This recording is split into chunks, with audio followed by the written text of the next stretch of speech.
want to say I appreciate everything you did while I was locked down. You kept it real. A lot of people said they kept it real, but they didn't. You kept it real. You did the video for me. Every time I saw you on TV, you represented good. I appreciate your honor and your journalism.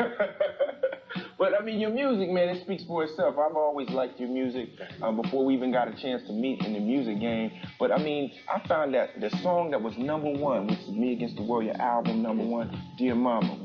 How did that come about? Dear Mom, I'm sorry, y'all. That's the saddest song in the world. Everybody because, well, you tell your mama business. Chris Tucker got a joke. You be like, well, you tell your mama business. But it's a love song to my mama. Right. Dear Mom, it went #1. Thank everybody. Platinum, thank you. I went double platinum, thank you. Thank you, thank you. Did the video for it. Got a video for it. Want to see it? Here you go. Dear Mom, Dear Mom. Check it out. What I was here with Dear Mama. Now, when I saw this video the first time, I remember when I saw it, I was, you know, doing some stuff at MTV. I was like, whoa. I was blown away how real it was. Lyrically, it was just like something that was very powerful to me. I mean, was that hard for you putting that on wax? Nah, because Master T gave me the beat, you know, like DJ. He gave me the beat, and I wrote it in the bathroom on the toilet, like on one of them early morning sit-down sessions. I just wrote it down, and it came out like tears, you know? And right after I wrote it, I called my mom, and I rapped it to her over the phone, like live. She was like crying. I was like, that's a hit. That's gonna work. You yeah, I felt it all. I mean, the lyrics, if you listen to Dear Mama, the lyrics not tricky. It's not, it's just plain to the point, because I wanted people to feel me. You know what I mean? I wanted it to be an emotional thing. And that was just the beginning of the success of your album, Me Against the World, which, by the way, for everybody out there, is double platinum. And now that was all in the scope. You know, now you got a new family. You've been embraced by Death Row. Can you tell us how that came about? Yeah, Death Row was like, you know, everybody know they record, they resume. But as far as me, I felt like I always belonged on Death Row. Just was a matter of getting me there. Now that I'm there, mark my words, Death Row is a force to be reckoned with in this business. I promise you, no artist will outsell us. Nobody will touch us in the movie business. Ain't nobody hard as us. Ain't nobody real as us. Ain't nobody us. All right, well, one of his label mates right now who represents every time. Last year he won Rapper of the Year, Dr. Dre. But keep the heads ringing. Come on back. We're going to give you all the good news and everything you need to know about Tupac. And we're going to give you our Dre address, his personal address at his house. Yeah. Put out a double CD. Understand? Double CD. Nobody's ever, that means that's that nobody's ever done before. Now, where did you get all this material from? I heard it's like 28 songs on the album. What's up? And I didn't write near one of them in jail. What? All of them came. As soon as I got out of jail, I went straight to the studio. I didn't want no females. I'm lying. I wanted some El Polo Loco. As soon as I got out of jail, I put an order in the El Polo Loco. Oh, that's cool. And I'm looking for Mr. Polo. Okay. I need to talk to him about we can get together, do some commercials and stuff. But got out, went straight to the studio and wrote every day, did like 3 songs a day. It was just my heart. And my heart was heavy. I had a lot of things to get off my chest, a lot of pain, fun. This album is not as depressing as the last album. It's more upbeat. Right. But let me talk to you, man. I'm going to get a lawyer for you, and we're going to work on that booty call thing. Because you're supposed to get some residuals. Every time one of y'all say booty call, send $10 to MTV. We're going to flash the address at the bottom of the screen. Y'all get this man some money, man. So he don't have to be doing, you see Bill doing videos on the side now to make more money. Because y'all using this stuff and ain't giving no money. Y'all up in the Brat video moonlighting. You know what I mean? Bill, you ain't got to do that, man. You gonna give me, I'm asking for you, Bill. I'm your homeboy. I'm out, man. I'm out. Think about it, we got more with Pac, y'all. Hey, send me my money. Booty call, booty call, booty call. This guy has an exciting, brand new double CD album. Tell him about the title and some of the people you got down with. I like that exciting one. It's exciting. You was good in school. You got like that vocabulary. Yeah, you like the exciting. Double CD. It's called All Eyes on Me. That's how I feel it is. You know, I got the police watching me, the feds. I got the females that want to charge me with false charges and sue me and all that. I got the females that like me. I got the jealous homeboys, and I got the homies that roll with me. Everybody's looking to see what I'm going to do now. So All Eyes on Me. We got Faith on the album. We got Dog Pound, Snoop, Roger Troutman, George Clinton, Nate Dogg, Dre, Jodeci, Method Man, Redman, E40, The Click, C-Bo, Nate Dogg, Danny Boy, everybody. Yeah, everybody. Everybody. All kinds of Richie Rich. We got everybody from the Bay to New York, everywhere. We just really trying to put it down. I want this to be the best hip-hop album ever. It's the fastest recorded album in the history of rap music. It's the longest running album in the history of rap music. It's the first double CD, and it's on the dude that put it down the most. Now, when we gonna try to hear this, man? Because I want to hear something. Because Shirley don't want me to let you know. Right now, but I'm gonna have to sneak me some of them phone numbers you got. All right, cool. Y'all stay down. tuned. Mind y'all business. Okay. But I got something else. I know you do. I just know why you on TV. But Tupac Shakur, now Tupac, when you were locked down, right, your album was selling, videos were being made. Now, did you have any influence with the videos or anything like that? I picked that video. I was mashing through my cell, telling people what I wanted to see. You know, I asked for favors. You know, like when I wrote that favor for Temptation, please help me with my video. I'm starving. But the good part about it was that we got to do a lot of things that hadn't been done. No rapper ever was in a penitentiary, a maximum state penitentiary, while his record was #1 for 4 weeks straight. We broke records. So now it's like about going to the next level. I was happy with Me Against the World. I'm proud. I'm happy really because people supported me. My people supported me, and they let people know that the struggle ain't over. And just because he's in jail, that don't mean we believe y'all. And they put faith in me. So now I'm gonna lay it down harder. Now this is another thing that I thought was really weird about the album, because when I heard the album, a lot of the stuff that you said on the album sort of dictated itself in real life. So I was like tripping. I was like, did you know? Did you feel anything was going down? This album had me on some serious conversational pieces with God. Right. I was like, you know what I mean? What's going on? Talk to me. Yeah. Next time you want to do that, let me know. Right. That you're going to shoot me and send me to jail. Right. You ain't got to give me the lyrics. I mean, I would have calmed down. You know, I mean, you know. But that was deep, because I listen to my album now and go, wow, that happened. It happened. If I Die Tonight, Temptation, all of that happened. Can You Get Away? All that was like, man, that happened. I was listening to It Ain't Easy from jail. Like tears would just stream down the dude. I was like, man. But that just made me more inspired to come out and do it again and to trust my heart. Right. When I be writing stuff, people are like, why you always talking about shooting and killing? At the time that I wrote it, it didn't seem fitting. But after I went to jail and I was full of 5 holes, everybody understood why I be talking like that. Right. And that's what made me feel good. Well, coming from his perspective right now, this is a song about the temptations of being in the entertainment business. Check this video. He was in it. Yeah, I saw you, man. You did a little stuff. Take it to the movie. I heard about you that night. Check out the video. On me hanging out with the man of the hour, Tupac Shakur. And Tupac, this thing right here is tripping me out now. I got hip to you off a couple of songs. I Get Around, Brenda's Got a Baby. That's right. Now, I know you was around hustling, doing your thing before then. Do you remember when you first got on stage? Like the first thing that went down for you? Like by myself or with Digital Underground? Well, all right, but when I got on stage with Digital Underground, they shows were so different that it was like the most fun I ever had up to that point. Because they would get on stage and their whole thing was about having fun. And I remember that. I remember that. That will always be with me. That fun feeling, throwing the popcorn. We had these blow-up dolls on stage. We used to get naked. Things that you can't do now. So I remember that. I remember being on stage for my first solo show, which was so exhilarating because like a month before I had did this show and I'm trying to show off and I invite Janet Jackson to my show and everything. I'm like, oh, she gonna love it. She come to the show, it's only like 5 people in the audience. What? Yeah, this is like before Keep Your Head Up and Get Around like hit. Then like in that month, my songs hit and I had another show a month later. My show was packed. Standing room only, people fighting outside. And I remember getting on stage that night when everybody was cheering for me, knowing my lyrics, and I was like, dag, I love this. This is it. This is it. You know what I mean? It was like, it was just empty and it was full and it was like, I get on stage and I could go, they say the blacker the berry, and everybody goes, sweeter the juice. I was like, whoa. That feeling, you cannot explain that you know feeling what I mean? for somebody. That's just like when you go on stage, as soon as you go, how many of y'all ever had and you could just say, boop, and that's that feeling, man, where you know you reach somebody, where you that's when you working. That's when you in your zone right there. Now, see, I've seen you perform before. You know, I know there's a lot of people out there that have seen you and probably want to see you do some more stuff. But, you know, now you got a brand new album. You got a whole bunch of material. Stage show got to be the bomb. Hey, jail inspire you like a man. You will be on top of your stage show when you get out of jail. No doubt, it's going down. We got a long show. The tour is the bomb. It got Dre, the Dog Pound. I mean, it's just the bomb show. Quick.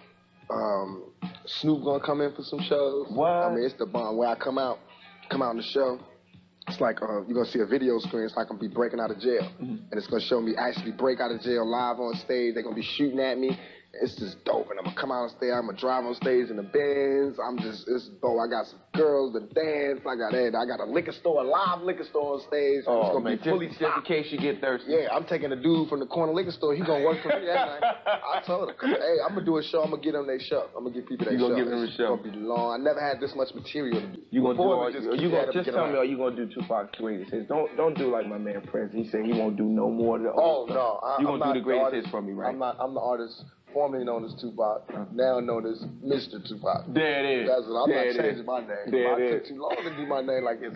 Prince wanted to change his name. He could have gave his name to me. I'd have gave him my name.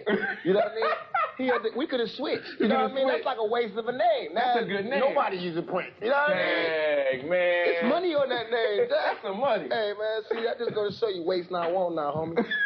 Y'all check out Ain't Nothing But a D-Thing. We'll be back with Tupac. This movie called Live to Tell. I got it in the development with this company out here. I ain't gonna blow their name on. And then, right after you turn me loose, stop having me hostage up in this room, right. I gotta go have a meeting with this other big dude that I can't say his name either because he might not want to be affiliated with me yet. Yeah. But this other movie dude who I'm gonna have a meet with about doing a movie together. I'm putting it down. We're gonna try to get these movies. Me and Snoop gonna do a movie together too called Two Strikes. That's cool. We writing that now. We trying to get. So we want to get you back on the film. Huh? Yeah. And when I do that, I'm gonna get the movie. I'm gonna call you. I don't want to see you no more. Yeah, because you know why? You too big for video. You too big. You big. I gotta do my own. You big. Yeah, you got to have your own thing. We gonna write a song called Booty Call. There it is. And we gonna. But is it gonna be the bomb? Oh no. It's gonna be the Super Bomb. Okay. Right, I'm gonna have you in the front. Right, you gonna have your thing. You gonna be doing your thing. I'm gonna be in the back. I'm gonna be your DJ.